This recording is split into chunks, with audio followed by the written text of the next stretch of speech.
Je ne suis archi pas d'accord. Moi, ça fait 3 ans que je me le coltine. Bon, je me suis peut-être un peu chauffé. Sola dit j'accuse, moi je dis je m'excuse. On peut être grossier sur le podcast ou pas? C'est rajouter une cerise sur un tas de merde, mais ça fait pas un clafoutis. Il a pas sélectionné un quarterback, il a pris un manager de chez Burger King. Il n'a pas de charisme du tout. Salut à tous, salut l'équipe et bienvenue dans cette preview de la week 15. Déjà, la week 15, et oui, ça va très très vite. Alors non, je vous vois venir, effectivement, vous n'avez pas eu l'épisode ce matin très tôt. Je n'irai bien sûr être en train de faire cet épisode sur mes heures de travail, bien entendu. Je ne suis pas du tout sur mes heures de travail, comme vous pouvez vous en douter. Et Ch'ti Nordique qui est avec moi, Thibaut non plus. Salut Thib, comment tu vas? Salut Doug, salut tout le monde. Alors moi je m'en fous, je suis mon propre patron, je suis libre comme Diego. Tu es libre, sauf avec l'URSSAF, bien entendu. On... Et le RSI Et le RSI et l'impôt sur société. moi je voilà. sais plus dans quelle caisse de merde je suis, mais voilà. Non, Enfin, oui, parce que tu as un compte joint avec Bruno Le Maire, sache-le. Voilà. exactement. Allez, sans plus tarder, cette week 15, et avant de passer à la week 15, bien sûr, on va revenir sur le Monday Night Football entre les Eagles et les Chargers. Jingle.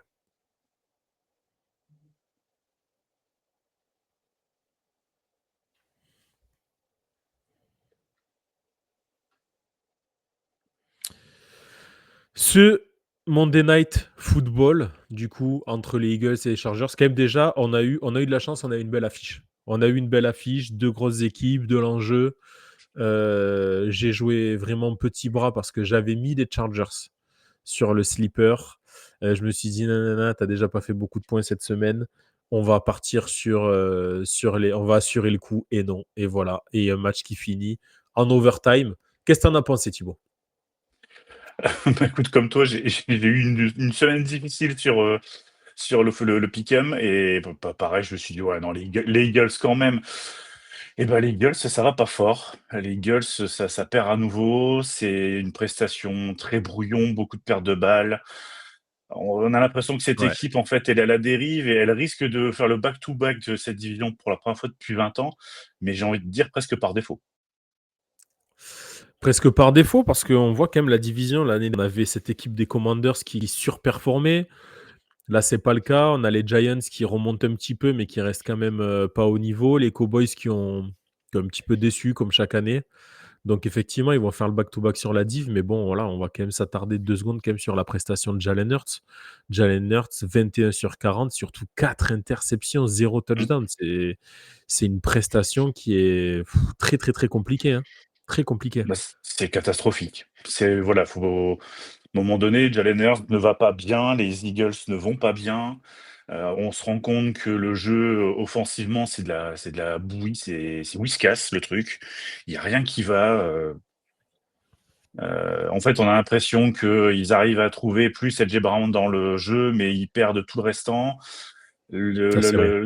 Et tout ce qui faisait leur recette l'année dernière, en fait, ne marche plus. En fait, l'année dernière, ils avaient un énorme jeu au sol qui concentrait la défense dans la boîte et qui faisait que les play action étaient mortels parce qu'on se retrouvait très souvent avec des 1 contre 1 et tu mets A.J. Brown, Goddard, Smith en 1 contre 1, tu trouveras une solution. Là, le jeu au sol ne marche pas, on commence à sortir des mecs, on voit les défenses de plus en plus, c'est des défenses un peu plus anti-aériennes et ils n'y arrivent pas. Ouais. C'est vrai, ils n'y arrivent pas. Ils n'y arrivent pas. Après, bon, là, on va quand même parler aussi de ce qui marche bien. Et ce qui marche bien, c'est surtout les Chargers. C'est les Chargers cette année. Moi, il y a un joueur que j'aime énormément cette année, qui fait un travail assez impressionnant, c'est Kemani Vidal. Il remplace Mario Hampton qui a été blessé. Il a été sélectionné déjà sa deuxième année l'année dernière. Il a quasiment pas joué. Et là, cette année, il fait un travail, notamment sur les blocs. En fait, si vous regardez, alors on ne va pas rentrer dans la technique, mais les, les running backs sont censés, sur les passes pro, sur la défense de passe, venir couvrir les gaps qui sont ouverts quand on a des blitz du linebacker, etc. Et Kemani Vidal, il fait ça à merveille. Alors, il n'a pas le plus gros physique. En plus, c'est ça qui est dingue, il prend souvent des boîtes. Il se fait souvent exploser, mais le fait d'être là sur la trajectoire du blitz du Mike ou quoi, ça suffit à faire en sorte que Herbert puisse soit s'échapper. Là, c'est lui le meilleur coureur de son équipe sur ce match-là. Donc, ça veut dire que quand même, il a réussi à sortir de la poche et à gagner des yards, ou soit à gagner le temps qu'il faut pour lancer la balle. Et on voit que ce système de bloc marche super bien du côté des Chargers. Et c'est pas tellement une surprise quand on sait que le coach, c'est Harbaugh.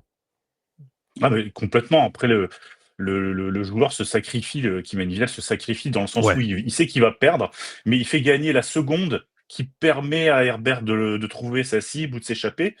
Parce que Herbert court beaucoup aussi sur ce match, ça a été aussi un peu compliqué pour Herbert. Bon, après, sur les problèmes des Chargers, on va pas revenir dessus, c'est la O-line n'aide pas. Il y a des questions sur la construction du roster. Voilà, McConkey qui a disparu plus ou moins sur la saison, enfin qui fait pas une saison à hauteur de ce qu'on attendait. Mais tu as raison de parler de Kimani Vidal parce qu'il prend le relais quand Hampton n'était pas là. Là, Hampton revient, mais il reste impliqué. Il reste impliqué dans le jeu de passe, il reste impliqué dans le pass pro, comme tu disais, dans le jeu de course. Et ça donne des Chargers qui, à défaut d'être géniaux, ont été tout simplement à la Harbaugh d'une manière générale appliqués. Puisque même si voilà, on peut dire ce qu'on veut des équipes des deux Harbaugh, ça reste toujours des équipes, on va dire quand même avec un plan de jeu bien établi, on sait ce qu'ils vont faire. Voilà, c'est à défaut d'être génial, c'est appliqué et ils prennent une victoire qui reste importante parce que dans leur division, ils prennent de l'avance sur ces bons vieux Chiefs Et oui. et ils gardent une relative pression sur les Broncos. C'est ça. Donc, à voir, qu'est-ce que ça va donner les Chargers, jusqu'où ils vont réussir à aller et à voir qu'est-ce que vont réussir à faire les Eagles sur cette fin de saison. Mais voilà, il y a une équipe qui rassure un peu plus que l'autre, on va dire. Ouais, bah c'est ça. Après, là, les Chargers, gros test, justement, toujours dans ce contexte NFC Est, AFC Ouest, ils jouent les Cowboys. Donc, une défaite serait malvenue pour les Chargers et les relancerait un petit peu Dallas. Quand nos chers volatiles de Philadelphie, quant à eux, vont jouer les Commanders. Donc, On verra ça dans le 2-minute warning. ouais. Allez, Ouais. teasing, t'as vu? On tease et tout. On est parti, on enchaîne avec le moment consulting. Tu vois ce livre? Ce livre prédit l'avenir. Il contient tous les résultats de tous les événements sportifs jusqu'à la fin du siècle. Le moment consulting, et on a quand même une actualité. On s'y attendait pas trop, même pas du tout. C'est lui qui était capable de prédire ça, même GG l'aurait pas vu venir, c'est une certitude. C'est le retour. Alors, on va faire un petit peu les choses chronologiques. Il y a quelques années maintenant, les Colts draftent très très haut Anthony Richardson. Anthony Richardson qui vient de faire un combine impressionnant. On n'avait pas vu ça depuis des lustres. Bon, il fait pas l'affaire, bien entendu, vu qu'en fait c'est un athlète mais qu'il connaît pas le foot. Donc un petit peu compliqué. Et derrière, il draft l'année dernière Daniel Jones qui nous fait un début de saison canon. Sauf que Daniel Jones, le week-end dernier, patatras, il se désinsère, il se déchirure du tendon d'Achille, si je dis pas de bêtises. D'ailleurs, c'est une blessure qu'on voit énormément au foot depuis quelques temps. Je ne sais pas comment expliquer ça, autre que par une surcharge musculaire due au dopage, sûrement. C'est vraiment. Alors, je me le suis fait, moi, rupture des tendons, mais rupture des tendons, c'est vraiment une blessure de dopé en général. Bref, donc rupture du tendon d'Achille et le bec dans l'eau. Les Colts, même si c'est pas des oiseaux, eux, qu'est-ce qu'ils font? Ils rappellent Philip Rivers qui ressort de sa retraite à 44 ans. Qu'est-ce qu'on en pense? Comment ça va se passer? Quel est ton avis, Thibaut, là-dessus? Ce que j'en dis, c'est que déjà, Philippe Rivers repousse de 5 ans son éligibilité au Hall of Fame et donc a le temps de faire à nouveau 2,5 enfants. C'est la statistique du jour. Puisque pour ceux qui ne connaîtraient pas la stat, Philippe Rivers a déjà 8 ou 9 enfants depuis qu'il est avec sa femme. Donc voilà, une très grande famille qu'il aura encore l'occasion d'agrandir. Mais Plus sérieusement, contrairement à notre ami receveur du côté de Miami, c'est avec la même femme. voilà, lui c'est unidimensionnel, on va dire. C'est voilà, Voilà. il l'a fait à l'ancienne, comme on dit. Plus sérieusement, ce qu'on en pense, alors ils l'ont testé physiquement. A priori, il a passé les tests physiques. Maintenant, l'intérêt de prendre un quarterback de 44 ans qui n'a pas joué depuis 3 ans, il me semble. 4 ans même, non? 4 ans, ouais, peut-être, dans un cahier de jeu taillé pour des quarterbacks mobiles. Je sais pas. Alors, j'ai vu passer qu'a priori, ils échangeraient avec Steichen, parce que Philip Rivers, lui, est coach de lycée. Bah oui, ses premiers enfants sont au lycée, donc il coach. Ah, t'es Et mauvais, hein. apparemment, ils auraient le. Non, non, c'est vrai, en plus, je rigole pas, c'est vrai. Le premier, en fait, son premier à l'âge de Riley Leonard. C'est ouf. Ah ouais, celui du Big Bang Theory, ouais. Voilà, exactement. On attend son Sheldon en left tackle et on sera J'ai bon. j'ai j'ai vu qu'il était plus vieux que 30% des coachs de Oui, NFL. Après, c'est pas une histoire d'âge. J'ai envie de te dire, comme dirait un grand philosophe français, moi, tu me parles pas d'âge.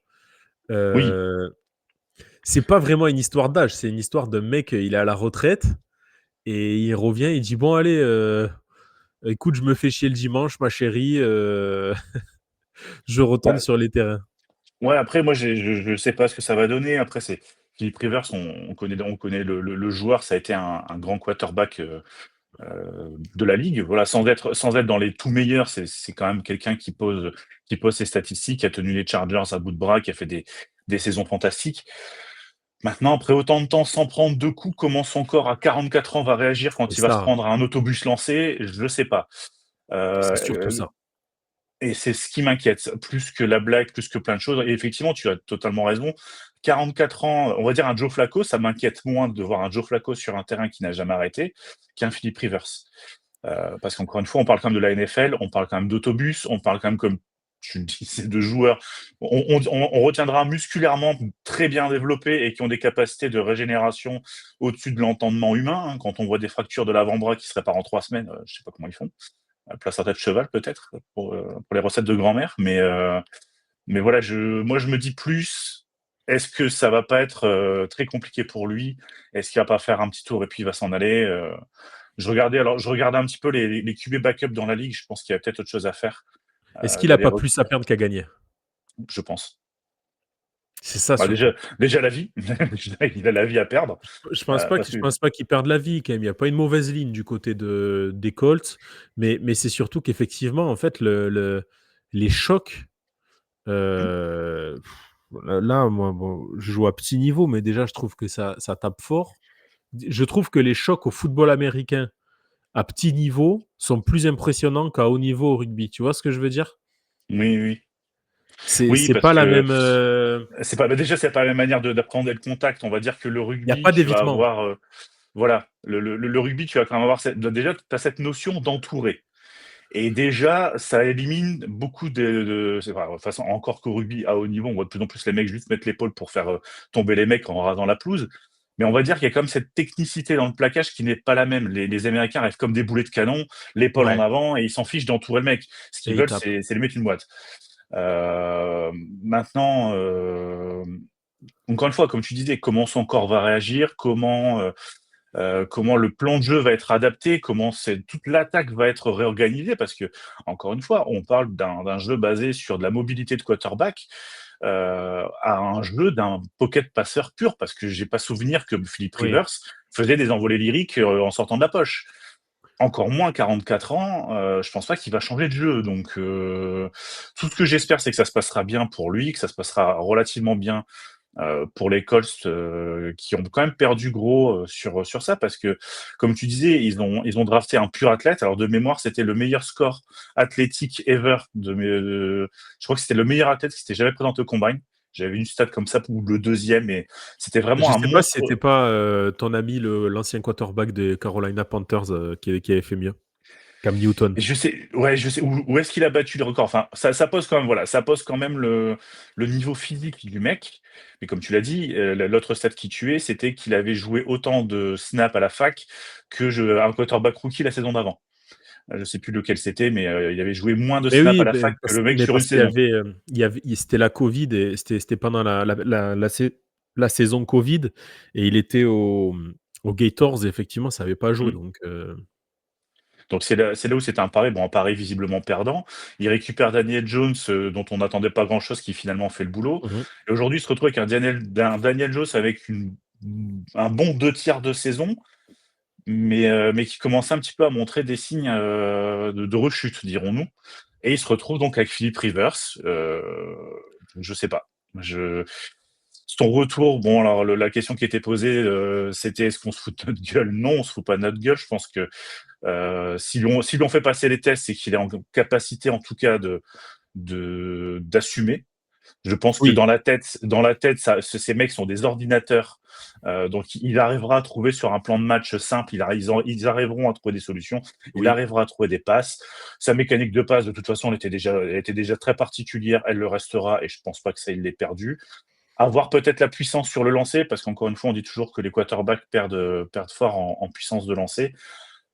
Encore une fois, je pense qu'une franchise professionnelle aura forcément dû tester ce paramètre. Donc, Bien sûr.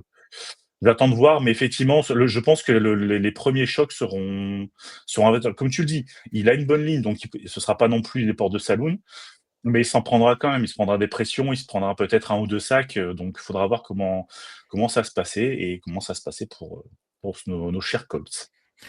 C'est ça, écoute, en tout cas, moi, je suis très, très curieux de voir ça. Je te le cache pas. On est parti, on enchaîne avec le gros projet. Parce que c'est notre projet! Le gros projet, cette semaine, c'est une affiche assez alléchante, en tout cas. Je sais pas pour toi, mais on va parler d'un Lions-Rams qui vaut son pesant de cacahuètes. Oh oui, ce match, c'est le match que j'ai coché sur ces trucs pour plein de raisons. Mais déjà parce qu'on va voir le meilleur coach de la ligue et ça vaut toujours son pesant de cacahuètes de le voir faire son plan de match, de le voir coacher. Monsieur Sean McVay. Exactement. On se retrouve avec un quarterback côté Rams qui a une très grosse histoire avec la franchise des Detroit Lions. On se Oui. retrouve avec une vraie opposition de style en termes de coaching, et à l'inverse, Jared Goff avec les Rams. Donc c'est toujours un peu des retrouvailles sur ce qu'on appellera un divorce heureux, parce que finalement les deux franchises se sont retrouvées, et j'ai rarement en tête un trade où les deux franchises s'y sont autant retrouvées. Et comme je disais, une opposition de style entre un Dan Campbell en mode motivateur et un Sean McVay qui est un cerveau génial du foot US. Donc une réopposition sur plein de choses. On peut opposer des vraies forces des deux côtés et ça va être hyper passionnant.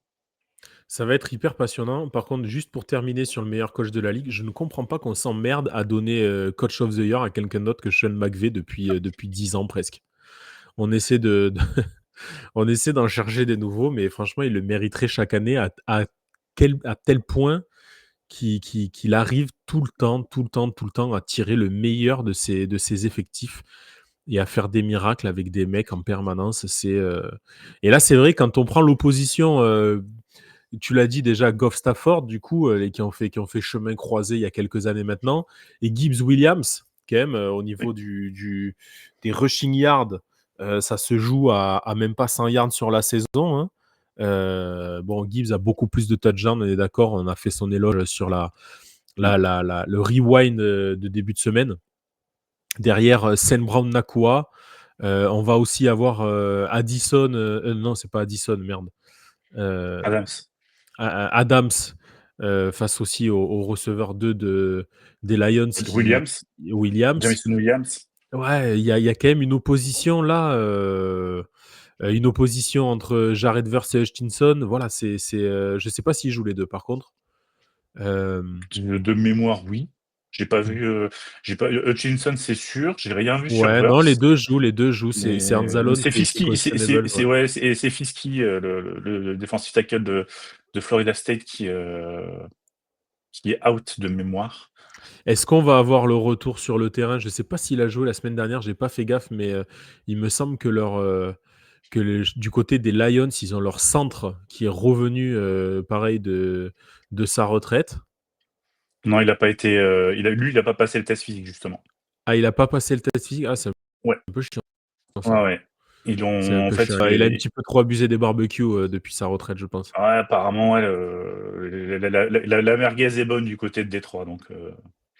Ils ont pas validé le process le process de retour, mais complètement sur ce que tu disais sur cette opposition et vraiment c'est incroyable de voir en plus dans des styles qui sont plus différents. C'est ça qui est intéressant. Allez, je vais exclure Verse et Hutchinson qui ont ce profil très puissant, mais un peu félin dans le Ouais, sens où c'est pas non plus des Miles Garrett, même si Verse a Tractopelle, pris ouais. quand même pareil, a bien pris son pot de prot, hein, il a bien bossé avec Aaron Donald, mais qui sont plus dans un mix speed rusher, power rusher, mais très mortel. À côté de ça, on a un Kyren Williams, coureur principal des Rams, à opposer, donc qui est plutôt à taper, à opposer qu'un Jahmyr Gibbs qui est couteau suisse et qui est capable aussi bien de courir avec son style très particulier pré-snap, en restant droit comme un i, et une capacité à récupérer des ballons qui en font une énorme double menace. Et puis les receveurs, on va se régaler. Enfin, je veux dire, aujourd'hui, en termes de coups de tracé, Adams, c'est le roi de l'arbre de tracé. Amon-Ra St. Brown, c'est un peu la même chose, mais dans un gabarit un peu plus fin. Euh, Nakua versus Williams, on a d'un côté un Nakua qui est, on va dire, un Adams en devenir, parce qu'il est très, très, très, très fort. Il a une capacité à toujours être disponible, à catcher des ballons. Enfin, c'est exceptionnel. Avec un Jamison Williams qui lui est plutôt un peu un snake qui va se glisser dans les couvertures et qui va faire jouer sa vitesse après réception de passe. Ouais, j'ai vraiment hâte, ouais. Ouais, je pense que ça s'entend d'ailleurs. Mais j'ai vraiment hâte de voir ce duel. Et puis c'est Du surtout qu'en fait, duel. ce duel-là va avoir quand même des grosses répercussions au niveau des classements des deux équipes parce qu'on a des Lions en 8-5 qui peuvent pas vraiment se permettre de perdre, au risque d'être un petit peu distancés dans les derniers moments par à la fois Green Bay et à la fois Détroit, hein, qui ont déjà une victoire d'avance sur eux. Et de l'autre côté, on a Los Angeles qui aussi peut pas vraiment se permettre de perdre parce qu'ils ont Seattle qui sont également en 10-3 et San Francisco en 9-4. On peut se retrouver à la fin de ce match avec trois équipes, à la fois en NFC Nord et à la fois en NFC Ouest, qui seraient euh, au même résultat ou quasiment, quoi. On voit avec les Bears qui sont passés de premier seed de la NFC à 7e sur une défaite. Et c'est ça qui rend cette fin de saison si passionnante, c'est que ces équipes se tiennent dans un mouchoir, que les bilans sont très très proches, Mm. que les Lions sont peut-être eux plus proches du précipice parce que Les ils Lions, ils ont seraient pas. pas loin d'être éliminés là, hein. Ben c'est ça. Les Rams auraient encore Une encore cartouche. une cartouche, ouais, parce qu'il y a encore des matchs de division aussi à jouer. Bon, ceci dit, les Lions aussi, mais les Lions partent de plus loin et Ouais. partiraient de plus loin à 8-6. Ça ne leur laisserait plus de place à une quelconque défaite. Les Rams pourraient encore éventuellement se contenter de gagner la division par des confrontations directes. Mais oui, ce match, c'est presque un match de playoff en soi, quoi. C'est ça, c'est déjà un match de pré-playoff et malheur au vaincu. Et d'ailleurs, on va parler d'un autre match de pré-playoff. C'est parti pour les heures sup. J'ai dit travailler plus pour gagner plus. Bah oui. Bien sûr. Pourquoi? Parce que vous croyez qu'en travaillant moins, vous allez gagner plus? Les heures sup, cette semaine, un match pour la division, un match qui fait que PA fait de l'huile dans son slip depuis environ une semaine, alors qu'il est là à nous dire « Oh non, machin », c'est le Bills Patriot qui aura lieu. Alors, on n'a pas dit, hein, mais le Los Angeles Rams contre les Lions de Détroit, ça sera à 10h30 ce dimanche. Quand le Bills Patriots, lui, aura lieu. Excusez-moi. Dimanche à 19h. Voilà. Dimanche 19h, très beau programme. On a un programme énorme, hein, dimanche 19h. On va le voir ensuite dans le 2-minute warning. Mais on a vraiment un très très beau programme. Donc, dimanche 19h, le Bills Patriot, tout simplement pour l'AFC Est. Hein, c'est le match pour la tête de la division. Ça va se jouer là à peu près. Ben c'est ça, et on revient à cette analyse qu'on a faite pour la NFC North et la NFC West, ben on la retrouve pour la NFC Est. C'est-à-dire que si les Bills ne perdraient peut-être pas les playoffs sur cette défaite, mais perdraient la division à coup sûr. Les Patriots, s'ils perdent, ils se retrouveraient avec à une défaite finalement des Bills. C'est ça. Donc, Parce qu'on a des c'est ce Patriots genre de en match. 11-2 face à des Bills en 9-4. Donc on aurait les deux équipes, on aurait les Pats en 11-3 et les Bills en 10-4, et effectivement. Et ils se retrouvent à portée de fusil derrière, sachant que si on regarde les deux calendriers, on a les Bills qui derrière iront recevront Cleveland, Cincinnati, iront à Pittsburgh, iront à Houston, recevront Tampa Bay pour finir à Miami, et des Patriots qui, eux, recevront les Giants, ensuite iront à Cincinnati, recevront les Jets, iront à Tampa pour finir à domicile face à Atlanta. Un calendrier un peu plus facile quand même du côté des Pats. ouais, alors par contre, je sais pas quel calendrier tu as, mon Doudou, parce que moi, j'ai les Bills qui jouent à Cleveland le 21 décembre. Oh putain, c'était les J'ai, derniers matchs, je suis vraiment un glandu. au moins, je t'écoute, tu vois, après les Bills jouent les Eagles en week 17 et en week 18. En week 18, Oh putain, j'ai donné putain, les 5 derniers matchs. en week, Allez, c'est attends, pas grave, on s'en fout alors. ouais, voilà, voilà, donc tout ça pour dire, voilà, on est dans l'impro total. Allez, c'est radio libre. C'est pas dit full, mais Ouais, c'est c'est ça. pas Il loin. y a Romano qui va appeler pour dire qu'il va baiser notre femme, c'est génial. C'est ça. On parlera pas de GG encore une fois. Et sa femme, Ouais. elle a assez pris cher dans le dernier épisode. Mais, Allez. mais oui, Et là, si on après regarde, voilà. on a encore des oppositions. Alors, un peu moins sur le poste de coureur, hein, parce qu'on a Anderson face à Cook, et Cook lui met plus du double, mais on a raté Oui. quelques matchs aussi. Mais par contre, on a une opposition, Josh Allen qui a l'air de s'être remis les idées à l'endroit, avec Drake May qui est sur une saison MVP. Donc là, pour le coup, ça va faire des étincelles aussi. C'est ça. C'est les Bills qui ont une saison bizarre. Les Bills, ils ont une saison bizarre. Ils ont été capables de faire des bons matchs, de passer complètement à côté, d'avoir des victoires convaincantes, et puis derrière d'avoir des défaites, ou voire même, je me souviens pour le coup du Bills Saints là-bas à Buffalo, où ils gagnent, mais franchement, c'est loin d'être impérial. Enfin, on n'avait aucune attente, on s'attendait à s'en prendre 50 là-bas, et finalement, tu sors du match, tu fais, mais c'est quoi ce match qu'on vient de voir? Donc les Bills, c'est très inconstant, très irrégulier, mais j'ai quand même la sensation que Buffalo, maintenant, c'est une franchise qui a cette habitude de ce moment de l'année, de ce rush de décembre où ils sont en capacité de sentir le sang. Et là, je pense qu'ils sentent que les Patriots, ils peuvent les déstabiliser, ils peuvent leur mettre la pression. Sur des Patriots qu'on n'attendait pas à pareille fête, déjà quasiment en haut de la FC, avec une excellente saison sur plein de points.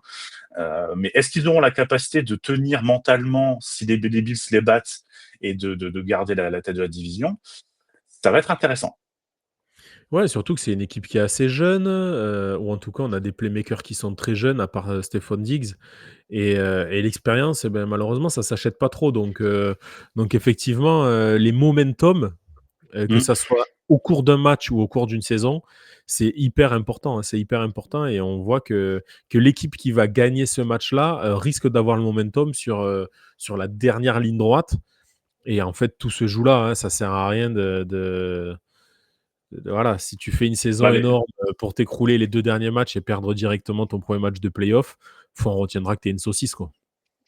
Ouais, c'est ça, c'est ce que Tu es une enfin, saucisse ou tu es j'expliquais les à un certain. Cowboys. Voilà, exactement, voilà, une saucisse texane.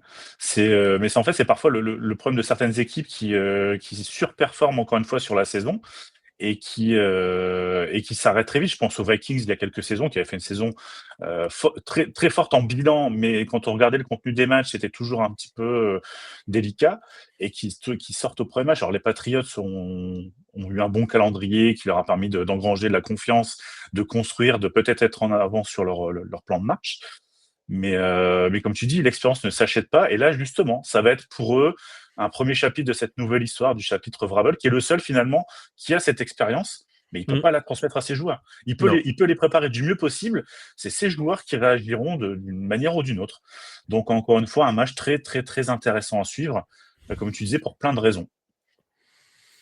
Eh beh, écoute, ce match va être très intéressant à suivre, et on va voir que Il y en a quelques-uns qui sont aussi pas mal qu'on a gardé dans notre escarcelle pour le 2-minute warning.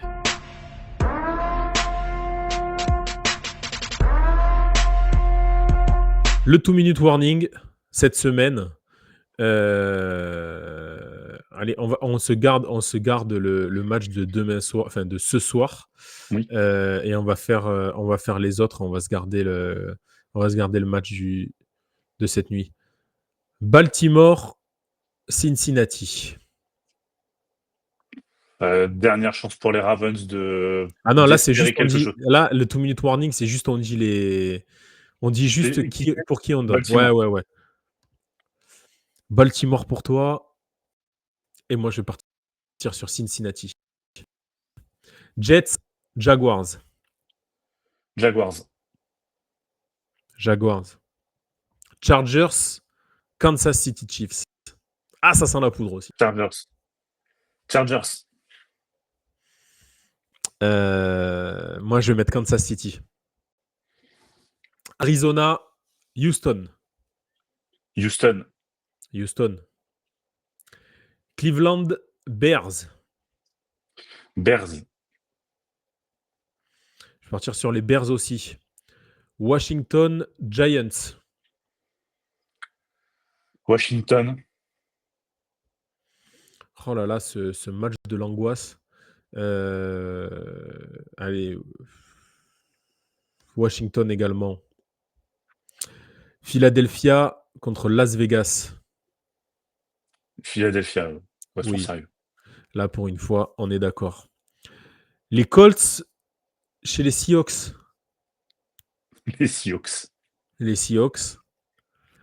Green Bay, Denver. Putain, un beau match encore. Denver. Ah, Denver. Les Tennessee Titans face à San Francisco. San Francisco. Les Carolina Panthers face à la Nouvelle-Orléans. Carolina.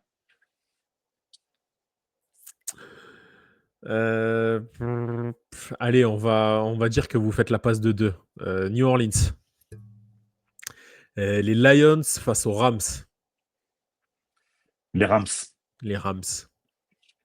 Les Vikings à Dallas. Dallas et son univers impitoyable.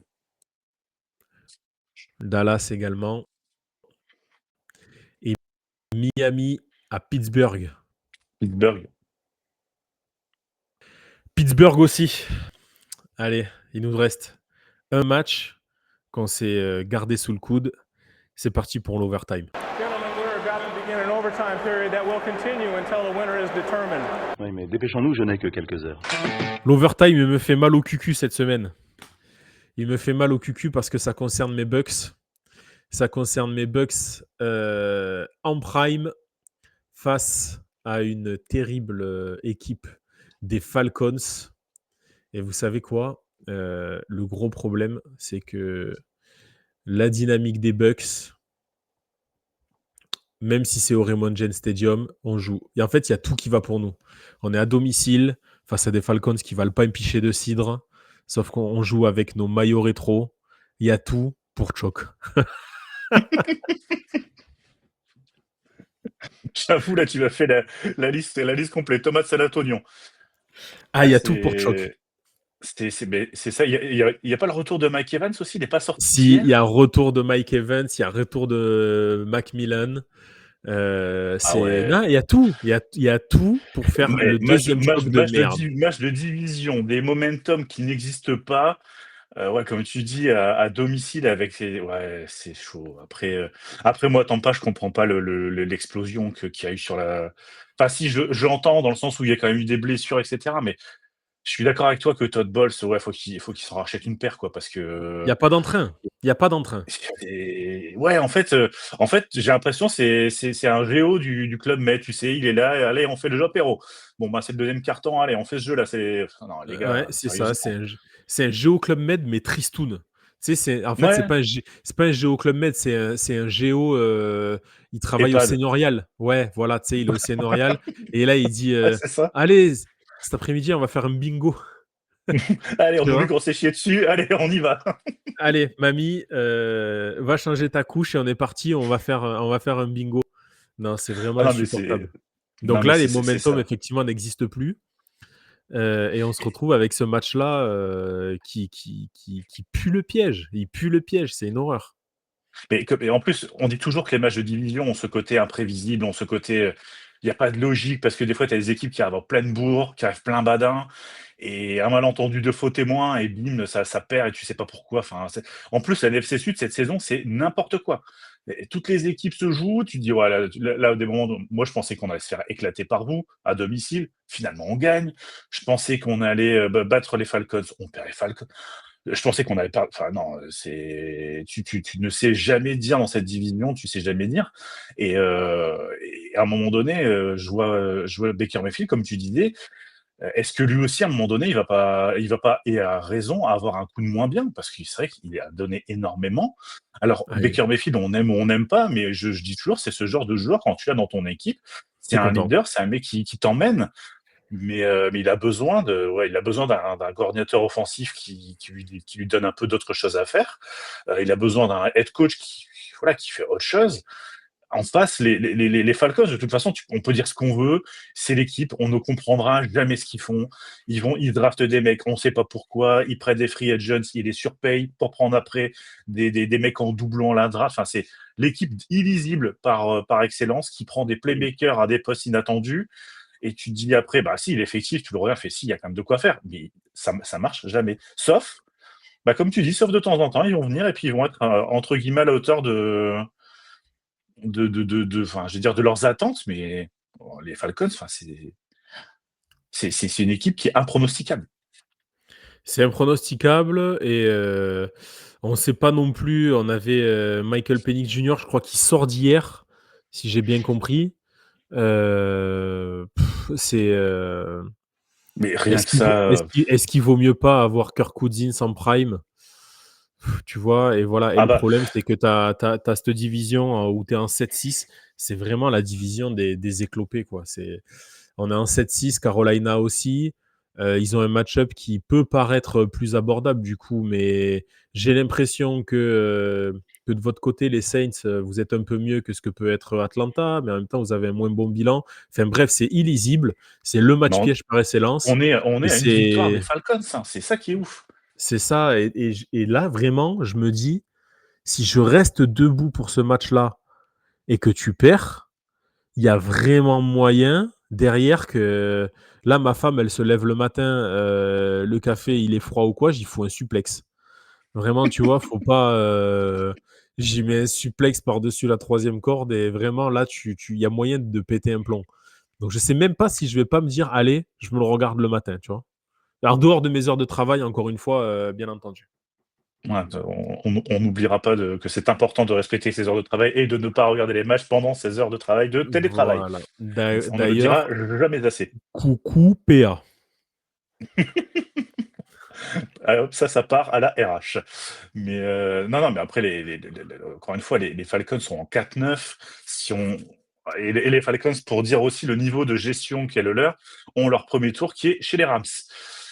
Donc les Rams, Ouais. ce sont vos premiers supporters sur ce match parce que plus les Falcons vont perdre, meilleurs ils seront, enfin mieux ils seront placés à la draft. Enfin c'est, ouais, je pense sincèrement que Tampa gagnera parce que c'est plus cohérent dans l'ensemble, mais c'est compliqué quoi. Si Tampa ne gagne pas, de toute façon, là, il faut vraiment faire table en marbre du passé, comme disait je sais plus qui. Ça, c'est un joueur de foot, je crois. Il faut faire table en marbre du Ah bah, passé. ça, il y a des pépites, hein. On retient Waouh, souvent la ça là. roue tourne, elle tourne, mais il y a des belles pépites aussi. Non, mais là, les Falcons, c'est effectivement, en fait, je pense que c'est vraiment le match où ils vont casser la tête. Ah non, Et je dis une connerie, c'est Caradoc c'est Caradoc dans Kaamelott qui dit: «Du passé, faisons table en marbre». Autant pour moi. oh, bah, c'est le même niveau que les footballeurs, hein. Je sais qu'il y a Aaron et Portugal, hein, tu vois, en Ouais, termes mais de c'est on oui, va mais faire le oui, mais punchline. c'est écrit, c'est pas spontané. Oui, c'est fait exprès. Toute ressemblance, tout ça, tout ça. Non, ouais, je pense que les Bucks, ça devrait gagner parce qu'il y a trop de choses qui vont. En fait, comme tu dis, c'est la division des déclopés et c'est l'équipe qui va le mieux moins bien qui gagne. Et je pense que ce sera les Bucks. Après, Carolina Saints, comme je disais, je pense que ce sera Carolina. Évidemment, on va faire une dinguerie au Superdome et on va gagner un match pour dire de encore plus casser la tête à tout le monde dans la division. Et puis on jouera notre rôle d'arbitre. Mais En tout cas, on vous le souhaite. en tout cas.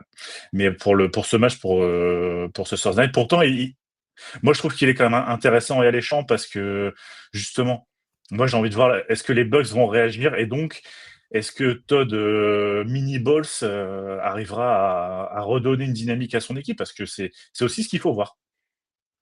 Ouais. Todd Eunuch Balls. Écoute, on verra bien. Todd Knacky Balls qui sont trop restés longtemps au micro-ondes. Ah ouais, non, il y a quelque chose. Hein. Il y a quelque chose. C'est une pub pour la vasectomie à lui tout seul. Bon, écoutez, on verra. Je préfère enregistrer cet épisode maintenant que demain matin, dans tous les cas. On va pas se mentir. Mais pour moi, ça sent vraiment le match piège. Donc toi, tu dis les Bucks. Ouais, je pense quand même. Bah, Moi, en fait, moi, dans je ces connais cas-là, trop tu bien sais, mon équipe pour mettre les Bucks. moi, j'évite. Enfin, alors comment dire, une clé de compréhension ou j'en sais rien, mais j'ai toujours tendance à me dire quand j'ai un doute sur les équipes, sur les moments, je regarde toujours qui est quarterback. Et que ce soit Cousins, que ce soit Penix, Mayfield reste plus cohérent sur tous les éléments. Donc c'est pour ça que j'irai chez les Bucks. Mais encore une fois, je tombe pas de ma chaise s'ils perdent. Ouais. Écoute, je te dis, je connais trop mes Bucks pour les mettre sur ce match-là. Voilà. Écoute. En tout cas, c'est comme ça qu'on va finir cette preview de la Week 15. J'espère que vous avez passé un aussi bon moment que ce qu'on a passé à le faire. N'hésitez pas à nous suivre sur tous nos réseaux.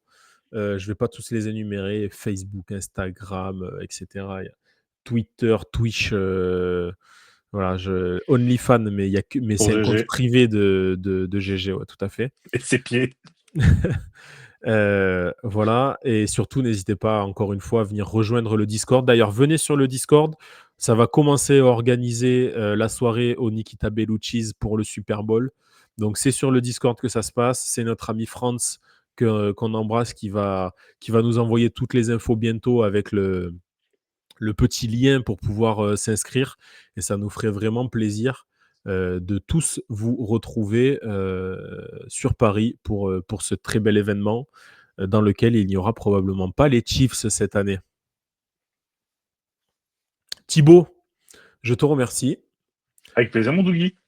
Et je te dis un bon week-end de football. On se retrouvera la semaine prochaine. Alors, normalement, il devait peut-être y avoir un live ce soir. Je ne sais pas si c'est maintenu ou pas. On est un petit peu, vous voyez, dans le flou là. C'est un petit peu compliqué à s'organiser. Donc, je ne sais pas. Restez connectés. Vous allez peut-être recevoir une notification. Ça a lancé un live à tout moment. C'est Alex qui joue à Madden. Hein, on va pas se mentir. Donc, restez connectés là-dessus. On vous embrasse et vive le football.